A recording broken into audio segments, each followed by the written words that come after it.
매일 구걸하던 나면서부터 안진뱅이었던 걷지 못했던 자가 나음을 잇는 사건이 벌어졌죠.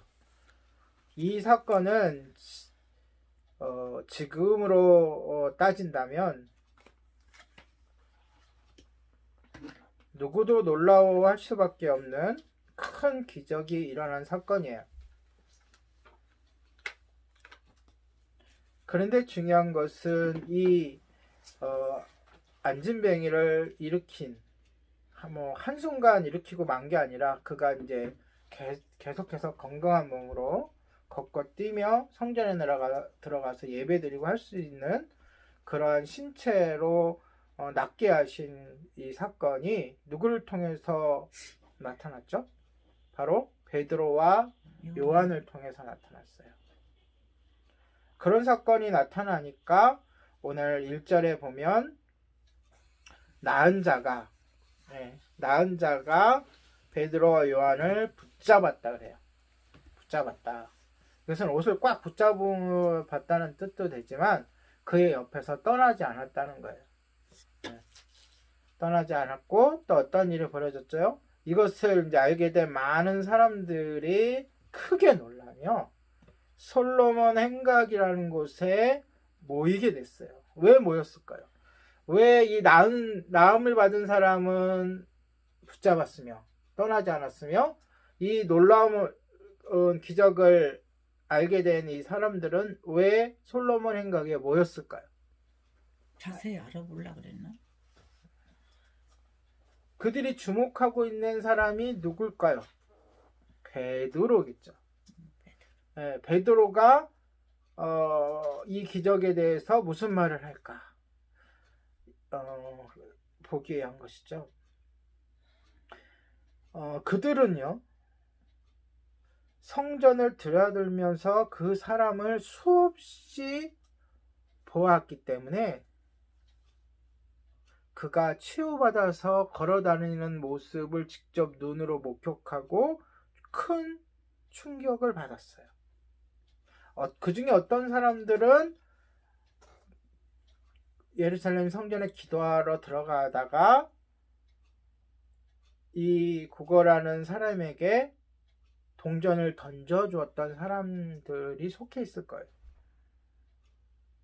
그는 비록 구걸하는 사람이었지만 사실은 예루살렘에서 기도하러 들어가는 사람들, 경건한 사람들에게는 다 알려진 유명한 사람이었어요. 그를 모르는 사람은 없었어요. 그런데 매일 보이던 그가 이제는 보이지 않아요. 그가 어디로 갔죠? 베드로와 요한과 함께 걸어서 뛰며 걸으며 성전으로 들어갔어요. 문 앞에 있던 구걸하던 사람이 없네? 이렇게 느끼던 사람들이 기도하러 성전에 들어가니까 거기에 그 사람이 멀쩡하게 나와서 있는 거예요.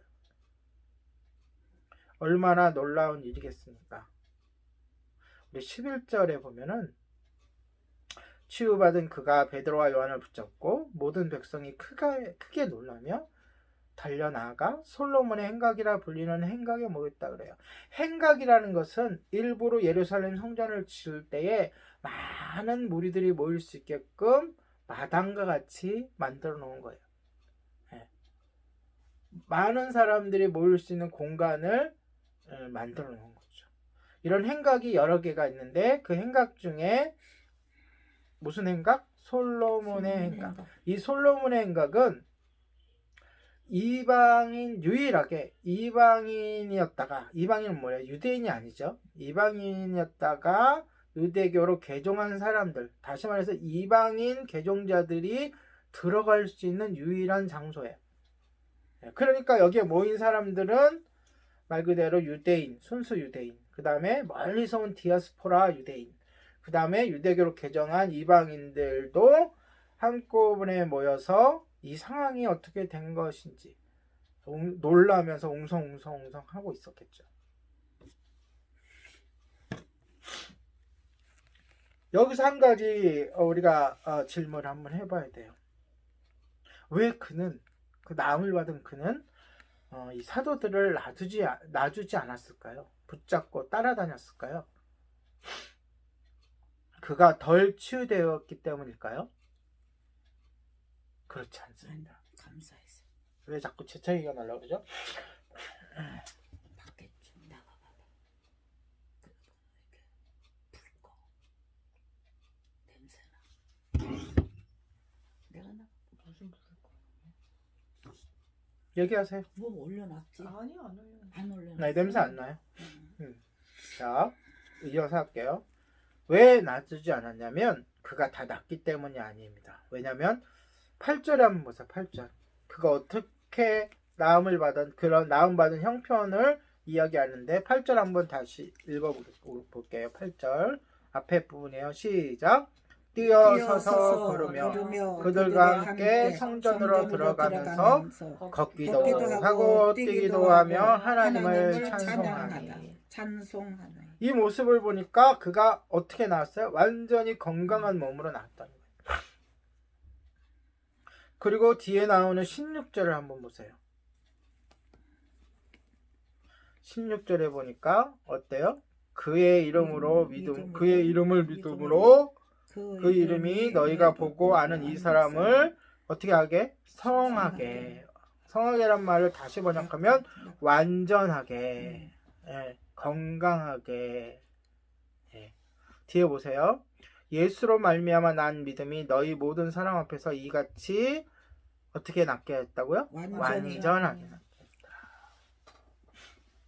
그리고 이 글을 알고 있던 많은 사람들이 장애인이었던 이 사람에 대해서 놀라움을 금치 못했던 모습을 보니까 그는 어떻게 나왔다고요? 완전히 치유됐음을 알 수 있어요. 아멘.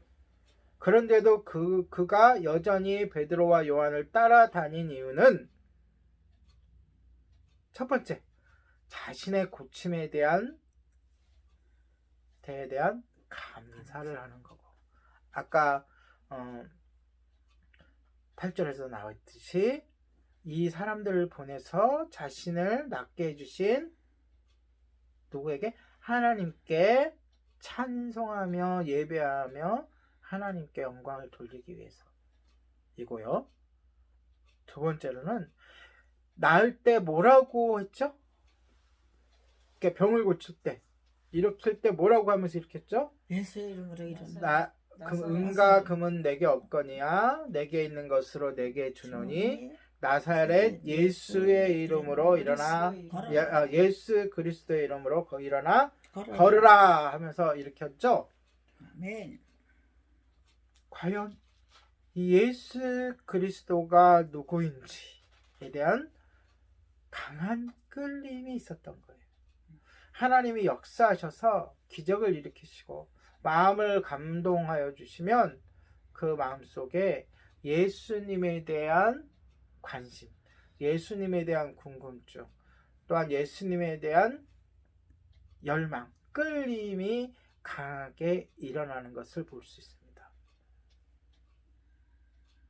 그런데 이 상황을 베드로는 놓치고 싶지 않았어요. 어떤 상황이에요? 사람들이 이 기적에 놀라서 솔로몬의 행각에 막 모여서 떠들고 있는 이 상황을 놓치고 싶지 않았어요. 뭐 하는데 놓치고 싶지 않았을까요? 복음을 증거하는데 놓치고 싶지 않았어요. 여러분, 지금 코로나 시대이기 때문에 얼마나 사람들을 모아놓고 전도하는 것이 힘든지 여러분 잘 알고 있을 거예요. 이렇게 수천, 뒤에 보면 회개한 사람들이 5,000명이나 됐다 그러니까 거기 모인 사람, 회개한 사람도 있고 회개 안 한 사람도 있을 거 아니에요, 결과는.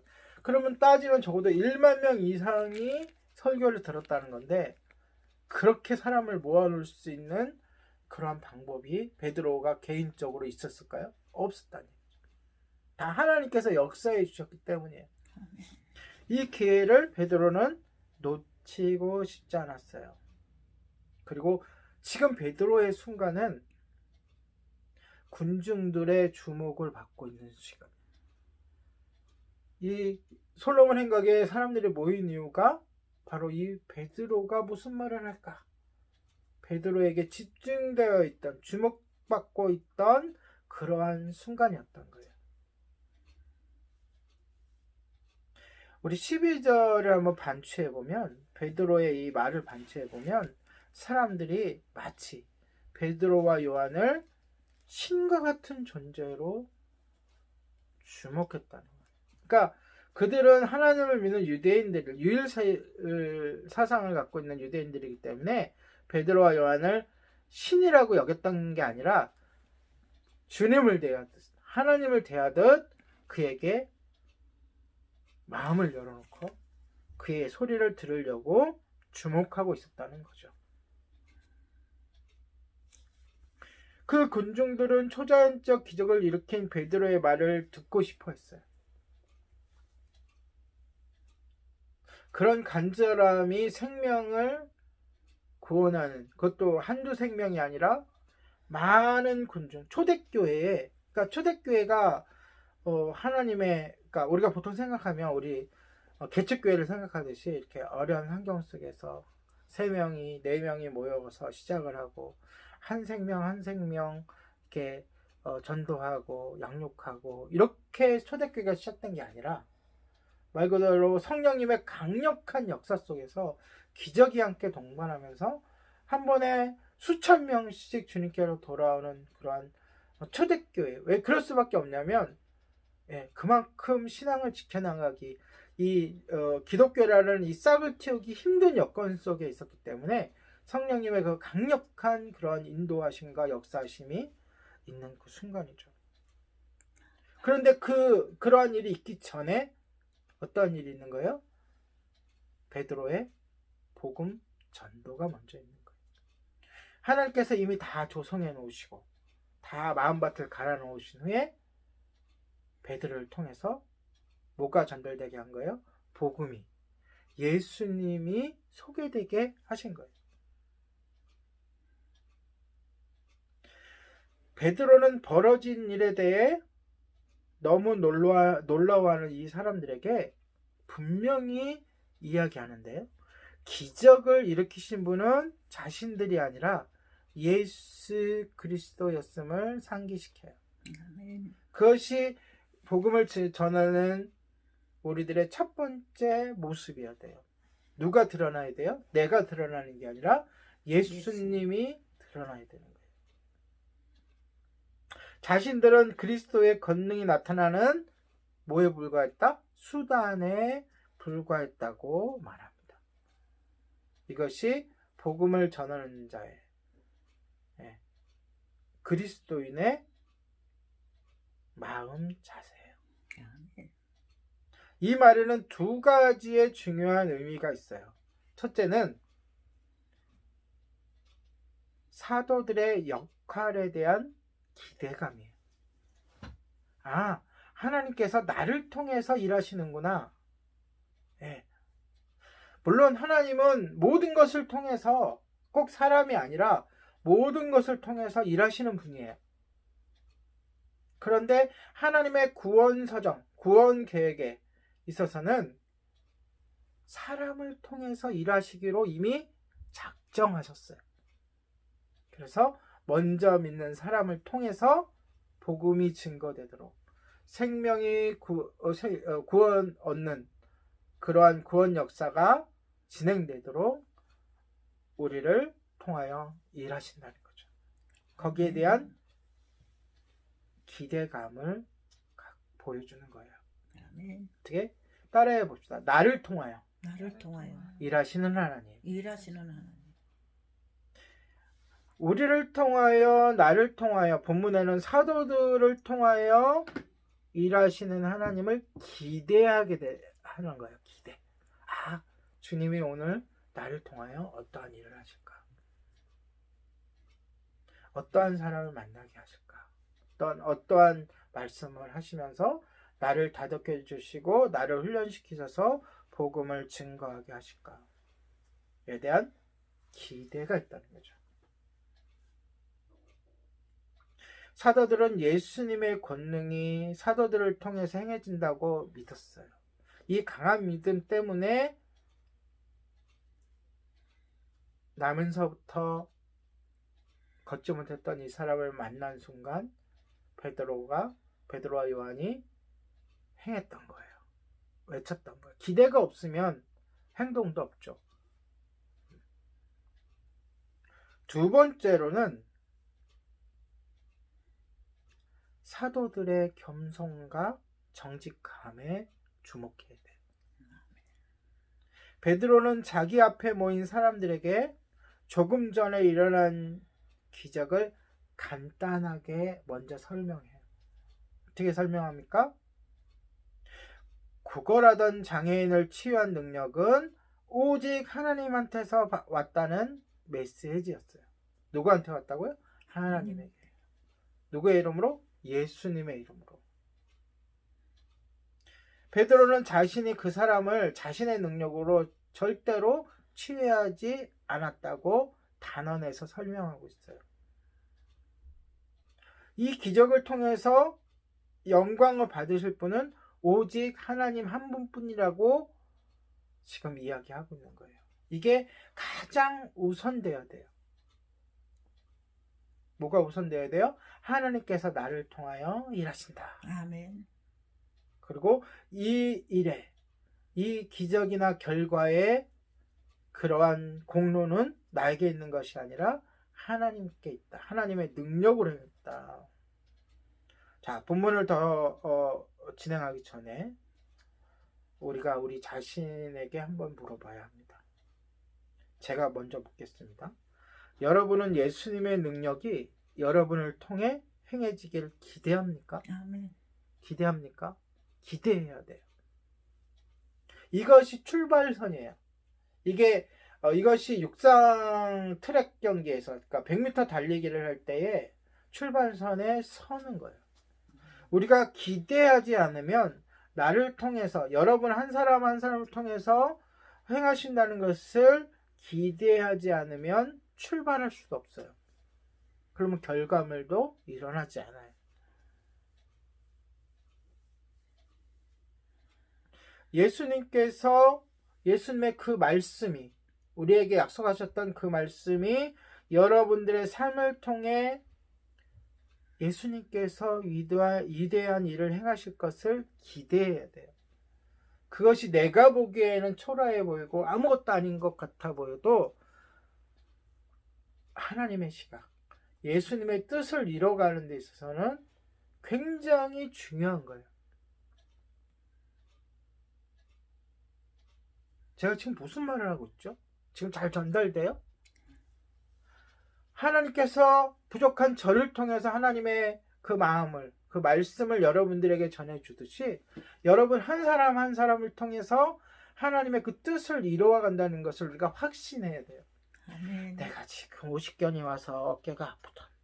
내가 지금 눈이 좀 침침해져서 뭐 속이 상하고 우울해지든, 내가 내 생활 패턴이 흐트러져 가지고 이렇게 하루하루를 이렇게 좀 못난이 같이 살아가든, 내가 형편이 어떻든 간에 하나님의 마음은 나를 통해서, 여러분을 통해서 역사하시리라는 그러한 믿음이 있어야 돼요. 아멘. 할렐루야. 아멘.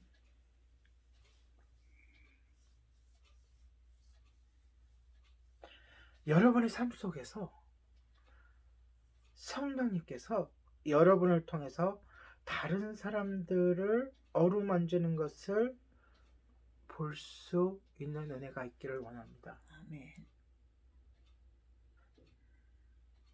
사모님을 통해서 사모님의 어머니께서 위로를 받으시고 또한 돌봄을 받고 하나님의 말씀을 함께 나누고 또한 치유를 얻는 역사가 있기를 원합니다. 소망합니다. 아멘. 권사님을 통해서 믿지 않는 오늘 어쨌든 간에 며칠 함께 있어야 될 그분이 위로를 얻고 그 집에서 감사히 생활하면서 쉼을 얻고 나아가서 예수님을 만나게 되는 귀한 역사가 있기를 원합니다. 이것이 바로 우리 한 사람 한 사람을 통해서 하나님의 뜻이, 하나님의 사랑이, 하나님의 은혜가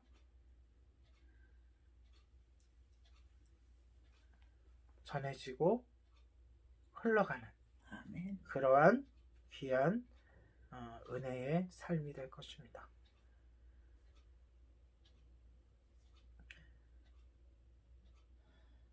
여러분,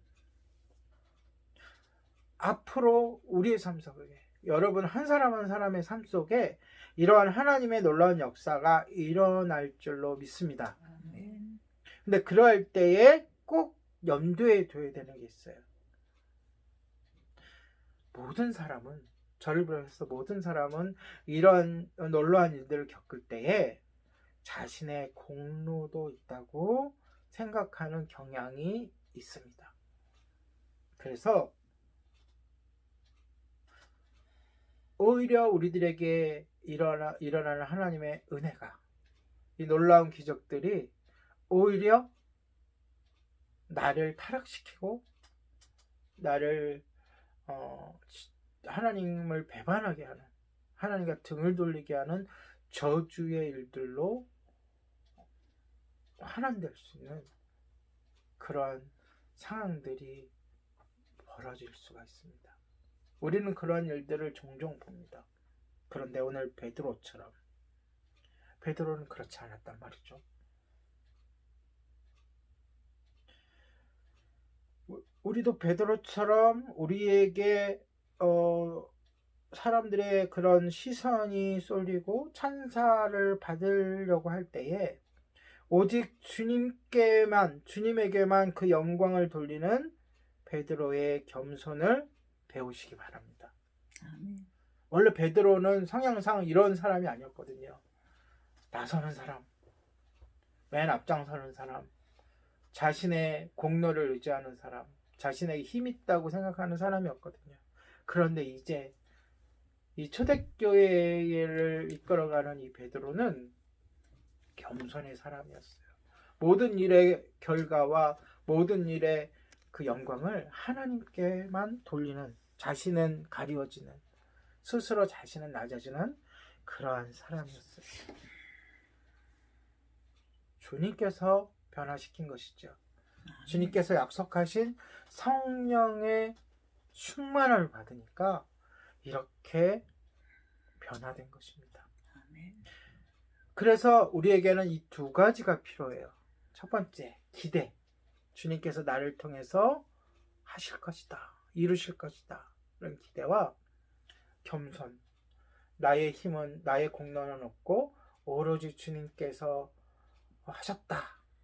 주님의, 나의 힘이 아니라 예수 그리스도의 능력으로 행했다 라는 이 기대와 겸손이 균형을 유지해야 돼요. 다 갖춰줘야 되죠. 그러나 이러한 일은 결코 쉽지 않아요. 먼저 우리의 기대가, 우리가 온전한 기대를 갖기가 쉽지가 않아요.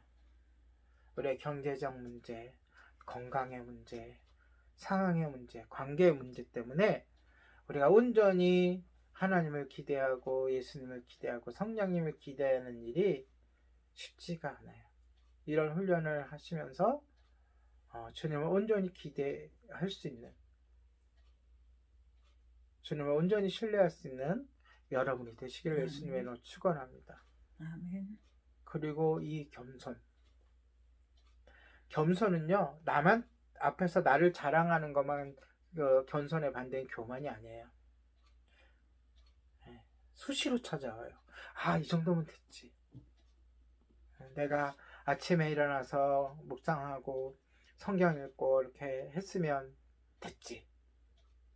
여기서부터 교만이 싹터요.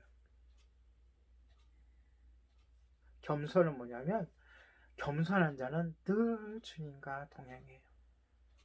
늘 말씀을 묵상해요. 늘 주님께 기도해요. 우리가 예수님과 동행하는 삶을 훈련하는데 온 힘을 쏟아요. 겸손한 사람. 자, 이제 베드로가 설교한 내용 중에 13절, 14절, 15절을 하나하나 살펴보도록 하겠습니다. 먼저 13절 한번 같이 읽을까요? 시작. 아브라함과 이삭과 야곱의 하나님, 곧 우리 조상의 하나님이 그의 종 예수를 영화롭게 하셨느니라.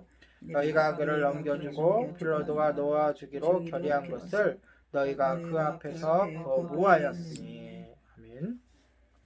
자, 이제 예수님을 소개하는데, 그들의 관심은 베드로였지만 예수님의 그 목적은, 베드로의 목적은 복음을 증거하는 거잖아요. 그렇죠? 복음 증거라는 게 예수님을 소개하는 거잖아요. 예수님을 소개하는데 먼저 13절은 예수님을 하나님이 영화롭게 하셨다라는, 오늘 본문에도 나오죠. 같이 읽었던. 영화롭게 하시니라. 여기서 아브라함의, 이삭의, 야곱의 하나님, 이것은 관용구예요. 이게 무슨 뜻이냐면 아브라함과 이삭과 야곱, 유대인 중에 대표적인 인물이잖아요. 근데 이 대표적인 인물이 그냥 대표적인 인물이 아니라 타락한 우리들을 구원하시기 위해서 예수님을 인간의 모습으로 보내주시기로 구원 계획을 세우셨잖아요. 그러면 하나님이 인간의 모습으로 나게 하시려면 정상적으로 아빠, 엄마, 다시 말해서 어느 민족을 선택해야 될 거 아니에요. 그렇죠? 하나님이 우리 대한민국의 한민족을 선택했으면 이 민족 가운데서 예수님이 태어나셨을 텐데, 그건 하나님의 그 권리시니까, 뜻이니까 이스라엘 민족을 선택한 거예요. 우리가 그건 변명할 수도 없고 따질 이유도 아니에요. 그런데 그 이스라엘 민족이 되기까지, 그렇죠? 먼저 아브라함이라는 사람을 선택했고, 그리고 이삭을 바로 이삭, 그 다음에 야곱의 때가 돼서야 이스라엘이라는 이름을 갖게 되잖아요. 그렇죠? 민족의 그 틀이 이제 완비가 되잖아요. 그의 자손 12자손을 통해서 12지파가 생기고, 그 야곱의 온 가족이 애굽으로 들어가면서 사람들이 그 가운데서 번성하고 많아지면서 민족을 이루게 되잖아요. 그러니까 다시 말해서 하나님의 구원 계획에 있어서 유대인들을 택했던 그 하나님께서, 그러니까 모든 일에, 유대인들 입장에서는 모든 일의 시발점이신, 시작이신 하나님께서 예수님을 어떻게 했다고요? 영화롭게 하셨다. 이 영화롭게 하셨다는 말은 뭐예요? 실제적으로 십자가의 죽음에서, 무덤에서 어떻게 하셨다? 부활시키셨다라는 뜻이에요. 그러니까 지금 말로 쉽게 표현하자면 예수님은 죽었다가 뭐 하신 분? 부활하신 분이다 라고 소개를 하는 거예요, 지금. 근데 그 예수님이 하나님이 영화롭게 하셨다. 또 여기에는 무슨 뜻이냐면, 이 영화롭게 하셨다는 뜻이 뭐냐면 자기의 위치까지, 하나님의 위치까지 끌어올리셨다라는 거예요. 이 세상 만물 중에 영화로우신 분은 하나님밖에 없어요. 그렇잖아요. 의로우시고 정의로우신 분은, 또한 영광 속에 계신 분은 하나님뿐이 없잖아요. 그래서 인간이 그대로 하나님의 그런 형상 자체, 빛 자체만 보더라도 죽을까 하여 떨고 막 그러잖아요. 그렇죠? 근데 하나님이 끌어서 올리셨다. 예수님의 뭘 얘기하는 거예요? 승천을 얘기하는 거예요. 그래서 하나님 자리에, 하나님 우편에 앉게 하셨다라는 뜻이에요. 이것을 더 신학적으로 얘기하면 예수님은 곧 하나님이시라는 뜻이에요. 그러니까 예수님에 대해서, 그러니까 여기서 그 유대인들 앞에서 직설적으로 예수님은 곧 하나님이시다라고 얘기하면 그들의 마음이 다쳤을 거예요. 왜냐하면 그들의 마음속에는 하나님은 유일하신 한 분이라고 이게 박혀있기 때문에 아직까지 그들이 예수님이 하나님이 스스로 인간의 몸을 입으시고 오셨다라는 개념을 모르고 있는 상태잖아요. 첫 복음을 듣는 거니까. 그래서 이렇게 이야기하는 거예요. 너희가 알고 있는 너희 조상의 하나님, 그 하나님께서 예수님을 영화롭게 하셨다. 예수님을 부활시키셨고 승천하게 하셨고 하나님 우편에 앉게 하셨다 라는 뜻으로 지금 우리들 입장에서는 예수님이 곧 하나님이시다라는 뜻이. 아멘. 얼마 전에 바로 그 무리 중에 있었던 사람들이, 전부는 아니겠죠, 사람들이 예수님을 십자가에 못 박혀 죽게 했던 사람들이 섞여 있어요. 그 무리 중에. 구체적으로 이렇게 얘기합니다. 빌라도는, 그렇죠? 빌라도는 놓아주기로 결의했어요. 그런데 그 무리 중에 있는 사람들이 이를 어떻게 했어요? 거부했어요. 예수님을 십자가에 못 박으라고 외쳤죠. 명절에. 명절이 바로 이 명절 얘기하는 거예요. 오순절 이 명절. 네, 이 명절에 큰 명절이 되면 죄인 한 명을 놓아주기로 하는 관례가 있었잖아요. 누구를 놓아주랴 라고 얘기했을 때 그들은 누구를 외쳤죠? 당연히 죄 없으신 예수님을 외친 게 아니라 살인도 저지르고 반란도 했던 바라바를 놓아주려고 외쳤죠. 그것을 오늘 13절에서 이야기하는 거예요. 그런데 너희들은 버렸고 너희들이 죽인 그 예수를 너희가 믿는, 너희가 주인이라고 얘기하는 그 하나님이 어떻게 했다고요? 영화롭게 했다. 이게 예수님에 대한 첫 번째 소개인 겁니다. 자, 두 번째 14절 한번 같이 읽어볼게요. 시작.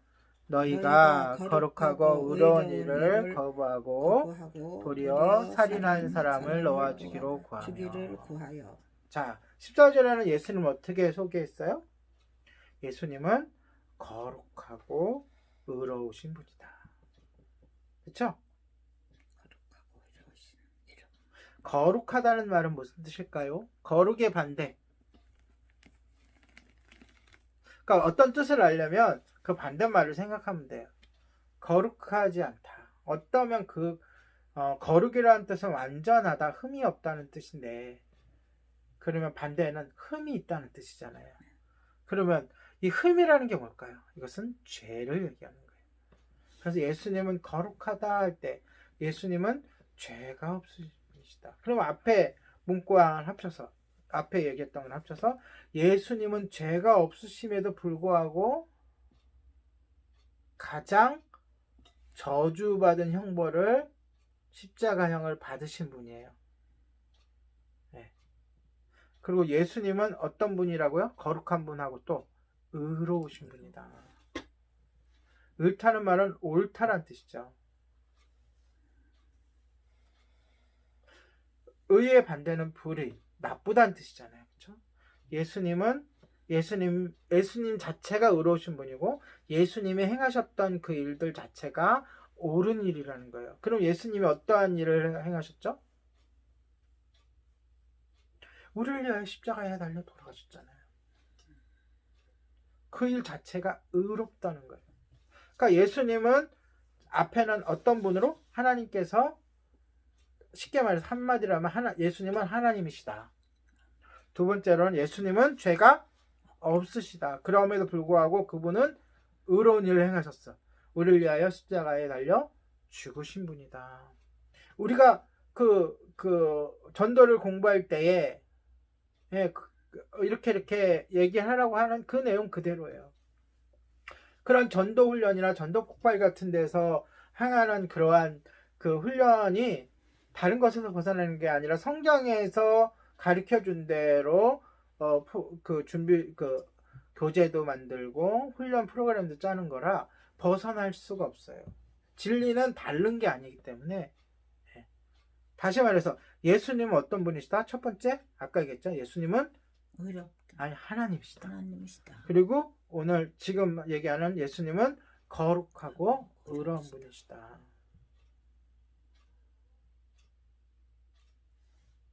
이 말은 오직 거룩하다, 의롭다는 것은 유대인들 입장에서는 그들이 기다리는 메시아, 그들이 기다리는 구원자에게만 표현되는 거예요.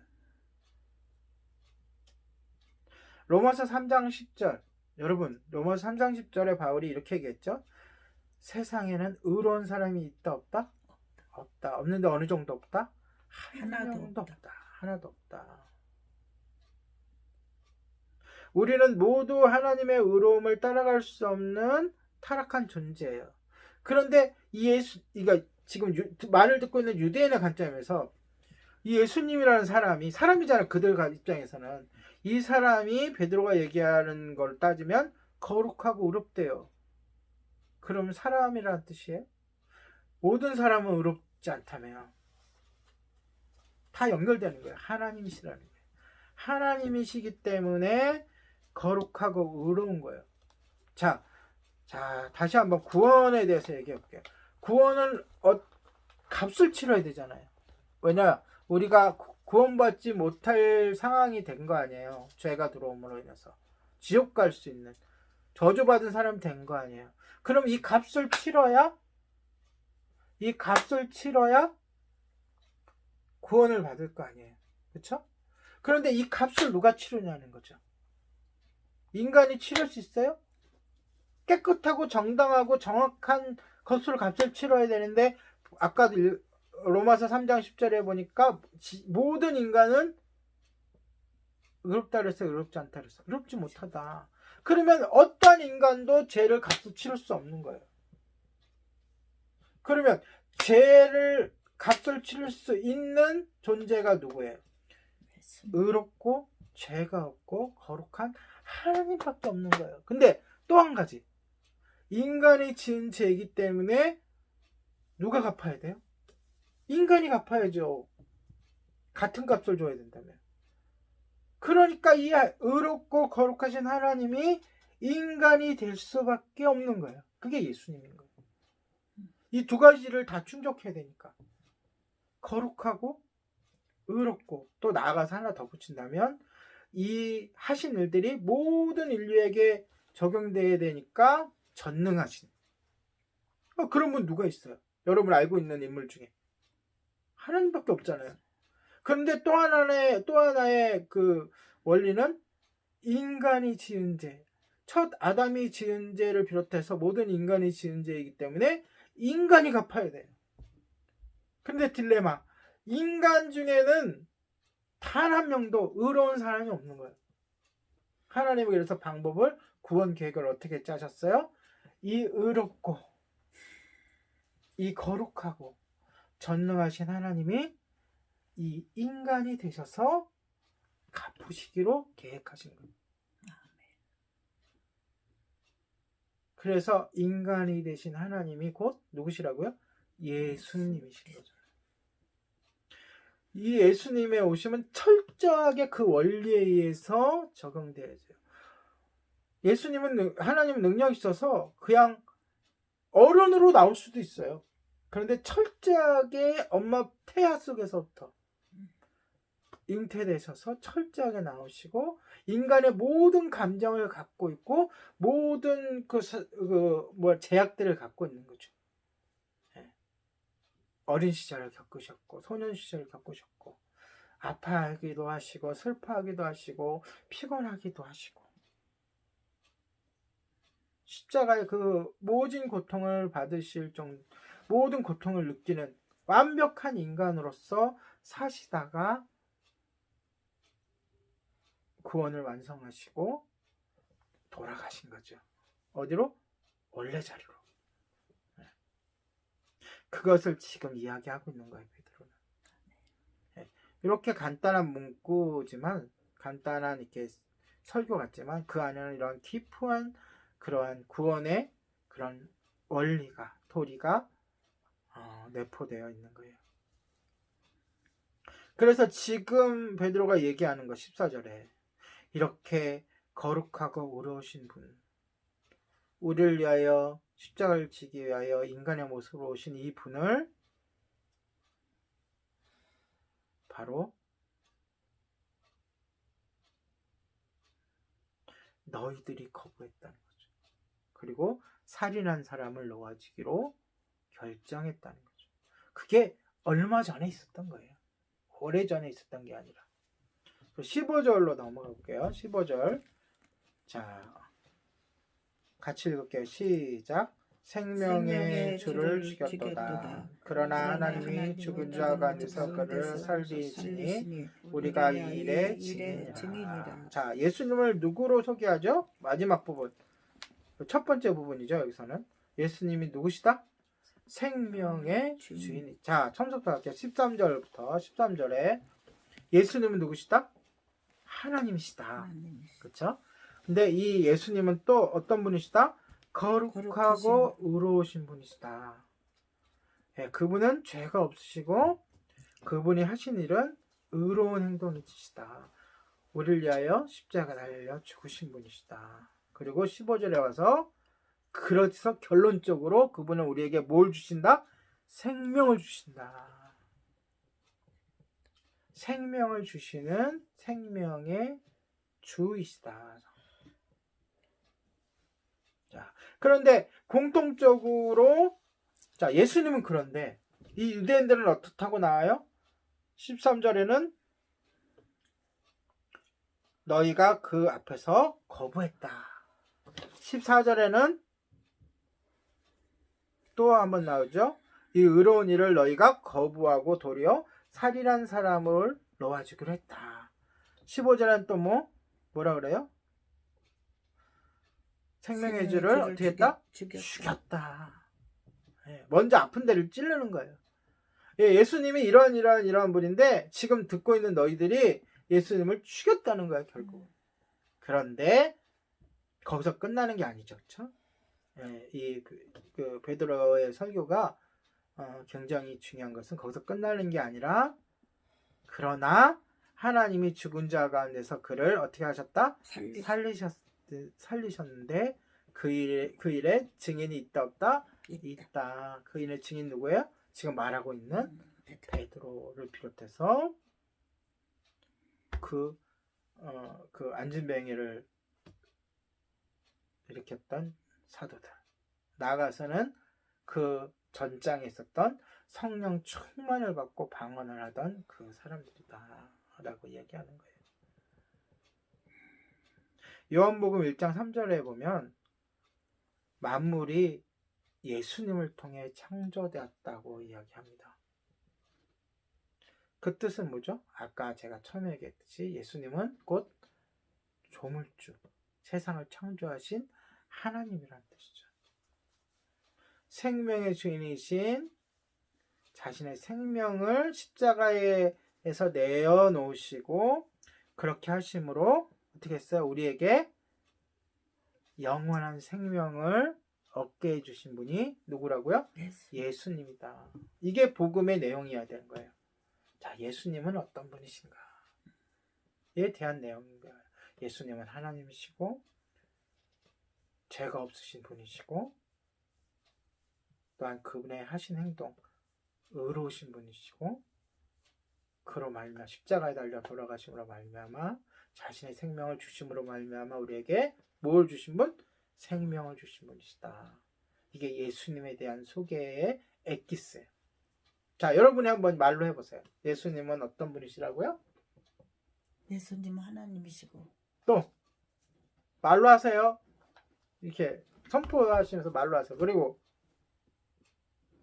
예수님은 거룩하신 분, 죄가 없으신 분. 죄가 없으심에도 의로우신 분, 의로우심을 다른 표현으로 우리를 위하여 십자가에서 죽으신 분.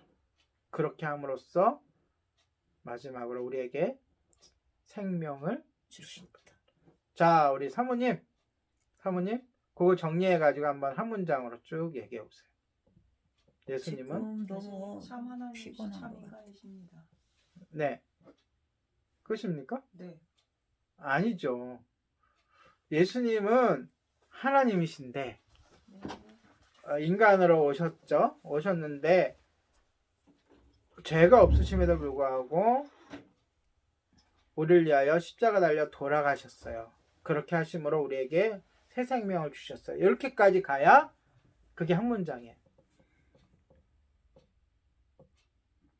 그러니까 우리의 복음의 증거가 여기서 다 발전이 되는 거예요. 예.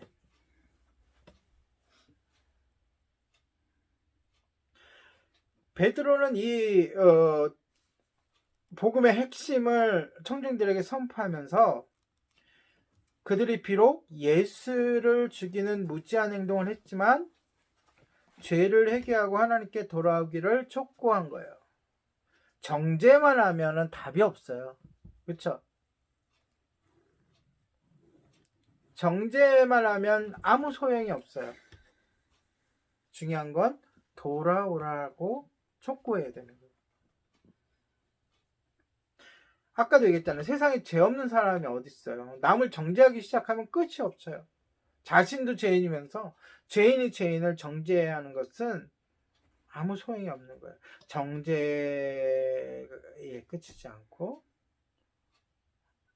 정죄보다는 죄를 드러내서 지적을 하고 중요한 것은 그들이 죄를 회개하고 하나님께 돌아오기를 어떻게 해야 된다고요? 촉구해야 된다.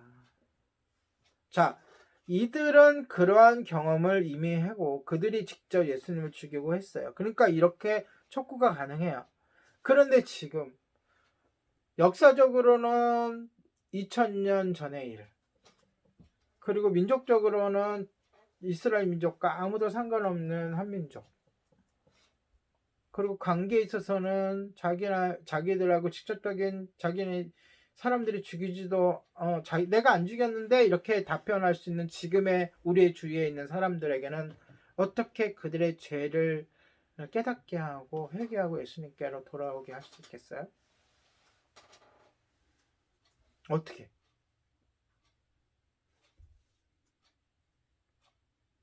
답은 없다는 거예요.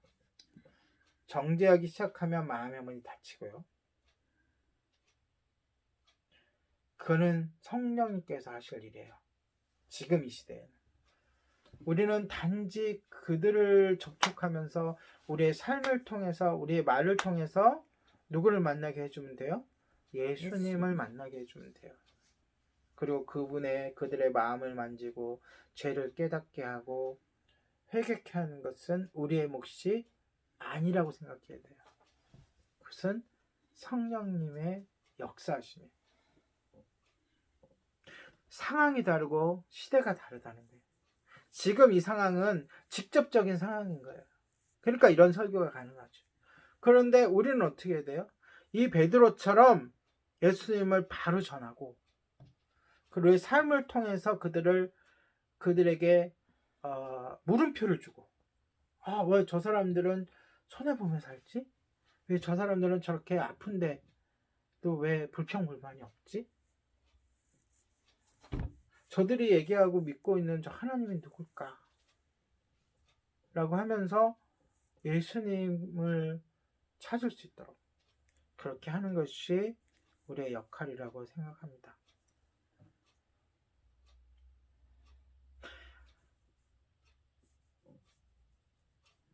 베드로는 어떻게 얘기하느냐? 마음속에 우리가 갖고 있어야 되는 건데 19절에 보니까요. 19절 같이 읽어볼게요. 시작. 그러므로 너희가 회개하고 돌이켜 너희의 죄 없이 함을 받으라. 이같이 하면 새롭게 되는 날이 주 앞으로부터 이룰 것이오. 네. 이게 우리의 목적인 거예요. 우리의 전도의 목적. 그래서 저는 성구에도 더 다른 색으로 강조를 했는데 사랑하는 그 누군가가 내 이웃이 뭐 하는 거예요? 회개하고 주님께로 돌아오게 하는 것. 그리고 그 죄가 사함을 받고 구원을 얻는 것이 우리의 목표가 돼야 돼요.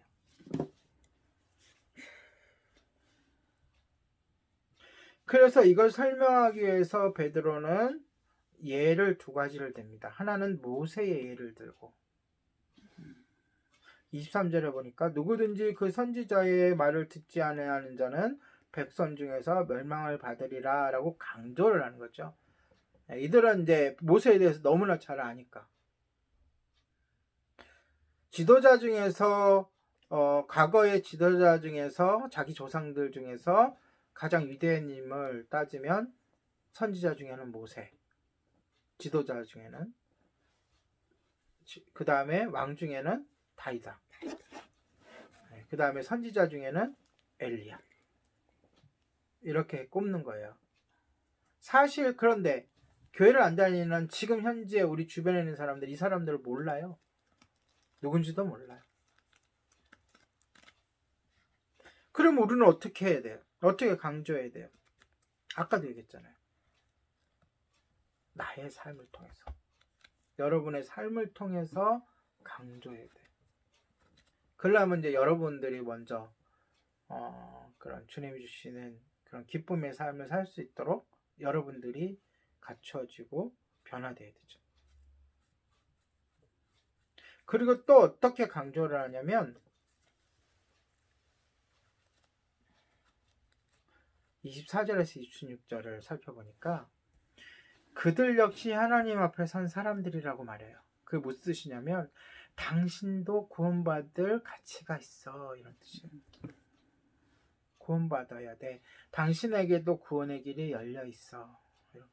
다시 말해서 당신하고 나는, 복음을 듣는 상대편하고 나는 차이가 있는 게 아니야.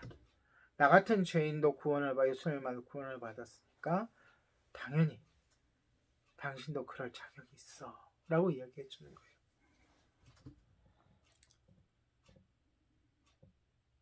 이건 굉장히 중요합니다.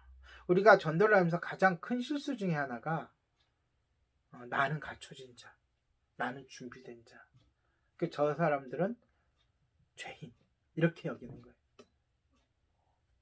저도 한때 그런 잘못을 저지를 때가 있었어요. 그런데 전도하는 사람들이 많이 저지르는 잘못 중에 하나예요. 그게.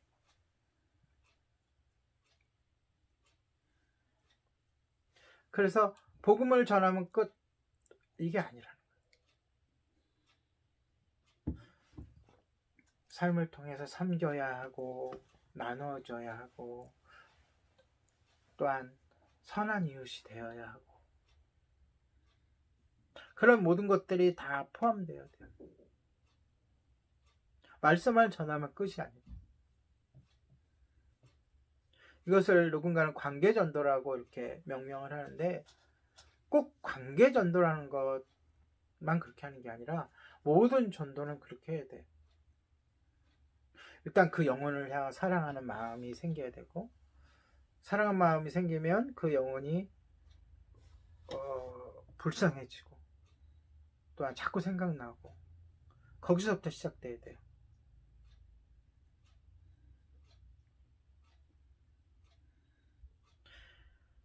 우리의 사명이 사람들을 주님이 부르심에 응답하도록 초청하는 일이에요. 우리의 사명이.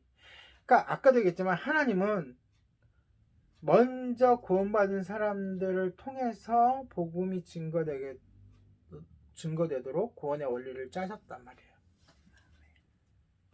그러니까 우리는 뭐 훈련을 받아야 된다, 기도를 더 해야 된다, 뭐 아까도 제가 얘기했는데 뭐 우리가 변화되어야 된다, 다 맞는 말이지만 우리는 구원을 받는 그 순간 우리는 예수님의 증인이에요. 그 순간부터. 그래서 내가 좀 불편하던 부족하던 내 형편이 어떻든 내 믿음이 연약하든 간에 이미 우리는 증인인 거예요. 내가 좀 부족하고 내가 연약하면 그 모습이 성장하는 모습을 통해서 은혜를 끼치고 마음을 열 수가 있어요. 그리고 실제로도 통계적으로도 복음을 가장 많이 증거하고 전도를 많이 하는 때가 예수님을 믿고 6개월에서 한 2년, 3년 그 사이에 복음을 열심히 전한대요. 그리고 좀 연수가 올라가면 자기의 신앙을 지켜나가기도 힘들어진다고 하더라고요.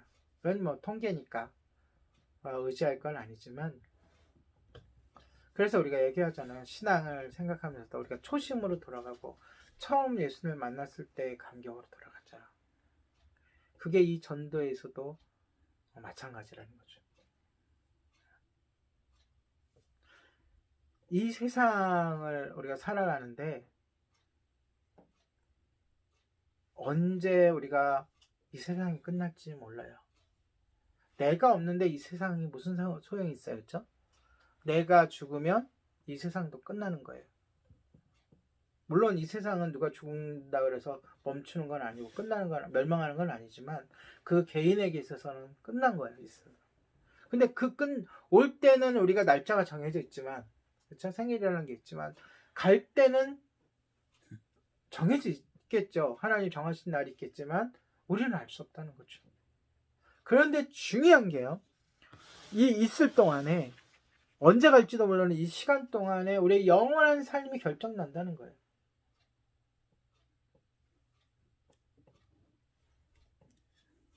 그러니까 어떻게 보면 마음을 은혜롭게 생각한다면 하나님께서 우리에게 기회를 주신 거죠. 이 영원한 삶을 결정할 수 있는 기회를 주셨. 이 세상에 살아가는 동안에 그 기간 동안 결정할 수 있는 기회를 우리에게 주신 거죠. 나에게만 준 게 아니고 여러분에게 준 게 아니고 이 세상 살아가는 모든 사람들에게 영원한 삶을 준비할 수 있는 기간을 허락해 주신 거죠.